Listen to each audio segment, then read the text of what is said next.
اول تا پنجم جو معیار مقرر کیا گیا ہے اس کے مطابق بچے حروف، الفاظ اور تحریر کو نہ صرف درست انداز میں لکھ سکیں بلکہ اپنے خیالات کے اظہار کے لیے مناسب الفاظ کا چناؤ بھی کر سکیں۔ اسی طرح مختلف طرز ہائے تحریر یعنی انشائیہ، مضمون، کہانی، ڈرامہ، نظم وغیرہ کا استعمال جانتا ہو۔ جماعت اول تا سوم کے حد تدریج یا بینچ مارک کے مطابق تیسری جماعت تک کا بچہ کسی بھی عنوان پر کم از کم 10 جملے درست املا کے ساتھ تحریر کر سکے اور اردو ہندسوں اور لفظوں میں 50 تک گنتی اور 30 تک عددی ترتیب بھی لکھ سکتا ہو۔ بچوں کو لکھنا کیسے سکھایا جائے، یہ اس وقت سب سے زیادہ توجہ طلب مسئلہ ہے۔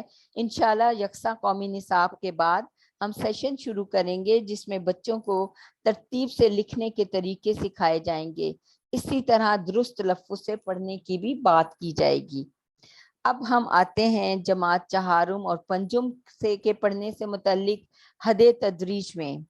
اس عادت کو مزید نکھارنے کی بات ہے کہ اب عبارت کو مناسب رفتار کے ساتھ درستی سے پڑھنا، یعنی مناسب رفتار کے بات سننے والے کو سمجھ آئے اور جہاں جہاں رموز و اوقاف ہیں وہاں پر ان کے مطابق رہنا سب سے اہم بات ہے۔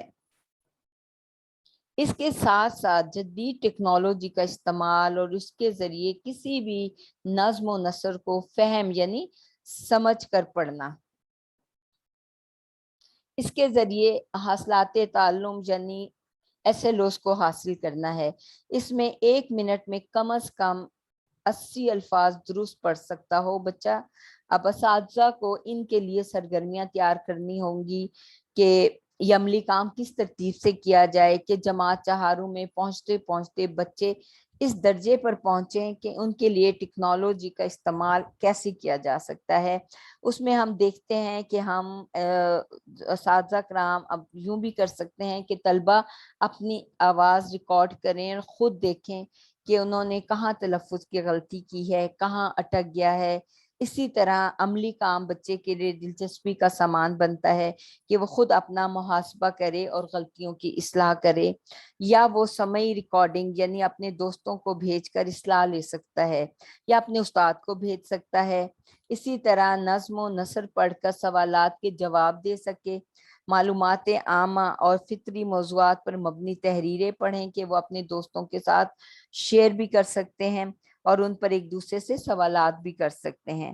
اسی طرح کسی ایک کہانی کو پڑھ کر اس میں اپنے مطابق تبدیلیاں کر سکتے ہیں تاکہ نتیجہ کسی اور طریقے سے بھی اخذ کیا جا سکے۔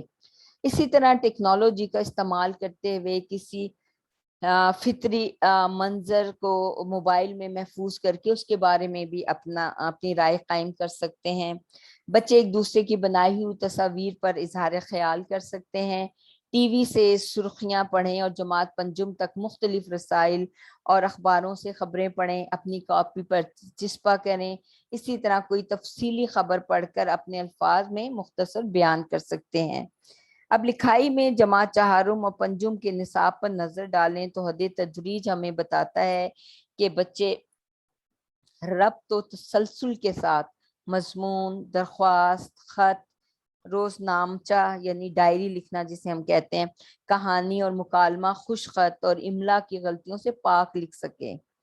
پھر یہ ہے کہ رسمی اور غیر رسمی انداز تحریر کے فرق کو مد نظر رکھتے ہوئے قواعد اور ذخیرہ الفاظ کا استعمال کر سکے، یعنی جماعت پنجم میں اگر کسی دفتر میں بچہ ایک درخواست لکھ سکتا ہے تو اس کے وہ قواعد و ضوابط سے بھی واقف ہو، اور دوسری طرف اگر اس نے اپنے کسی گھر کے فرد کو خط لکھنا ہو تو اس کے آداب سے بھی واقف ہو، 1 سے 100 تک گنتی اردو ہندسوں لفظوں میں لکھ سکے، عددی ترتیب یعنی 18واں، 18ویں، 19ویں وغیرہ جیسے گنتی کو وہ اپنے جملوں میں بھی استعمال کر سکے۔ اس کے بعد ہم آتے ہیں حکمت عملیوں کی طرف کہ دیکھتے ہیں کہ ہم اس کے لیے کس طریقے سے سرگرمیاں تیار کر سکتے ہیں، اور ان تمام حاصلات کو حاصل کرنے کے لیے ہم ٹیپ ریکارڈر، لیپ ٹاپ، ٹیب، ملٹی میڈیا اور لسانی معمل یعنی کہ لینگویج لیبارٹریز کا استعمال بھی کر سکتے ہیں۔ اساتذہ دوران تربیت آن لائن تدریس اور جانچ میں بھی مہارت حاصل کریں تاکہ ناگزیر صورتحال میں تعلیمی سلسلے کو جاری رکھا جا سکے۔ اسی طرح درسی کتب کے ساتھ ساتھ اگر اساتذہ چاہیں تو خود بھی آڈیو ٹیپ تیار کر کے صوتی ورژن بنا سکتے ہیں تاکہ تلفظ کی ادائیگی کو بہتر بنایا جا سکے۔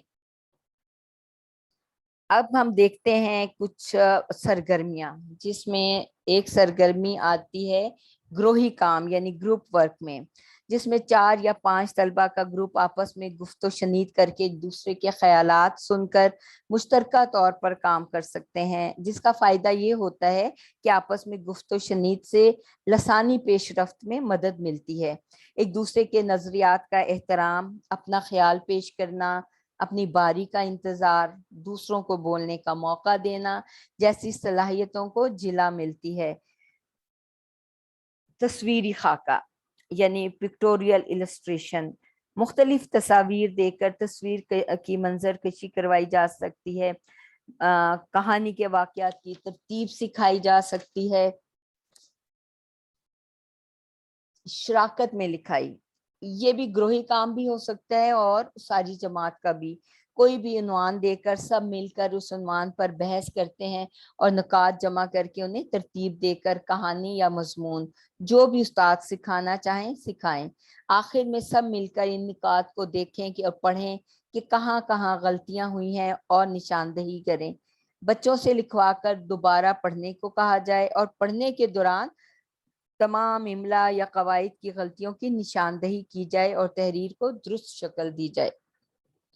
مطالعاتی دورہ یعنی فیلڈ ٹرپس مشاہدے سے معلومات اکٹھی کر کے لکھنے کا بہترین طریقہ ہے، جس میں ہر بچہ حقیقی زندگی اور ماحول کو اپنے اپنے طریقے سے مشاہدہ کر کے معلومات اکٹھی کرتا ہے، مثلاً پھلوں، پرندوں، کیڑوں مکوڑوں یا کوئی معاشرتی مسائل یا اہم تاریخی عمارات سے متعلق معلومات اکٹھی کر کے لکھیں اور ان سے متعلق تصاویر جمع کر کے چسپاں کریں یا بنائیں۔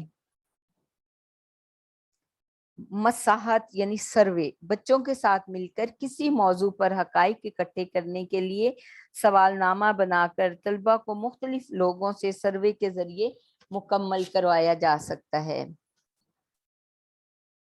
مصاحبہ یا مواجہہ یعنی کہ انٹرویو، مشترکہ طور پر سوالات مرتب کر کے اپنے اسکول کے اندر آپ پرنسپل، مالی، گارڈ، استاد سے انٹرویو کروائے جا سکتے ہیں۔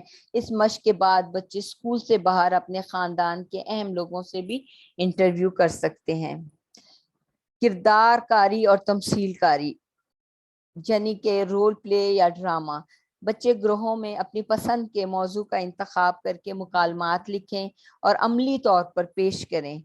استاد زبان سازی، موضوع کے انتخاب، کرداروں کے چناؤ میں طلبہ کی مدد کر سکتے ہیں۔ پھر ملیں گے ایک اگلے سبق کے ساتھ، اس وقت تک کے لیے فرزانہ نعیم کو اجازت دیجیے۔ اللہ حافظ۔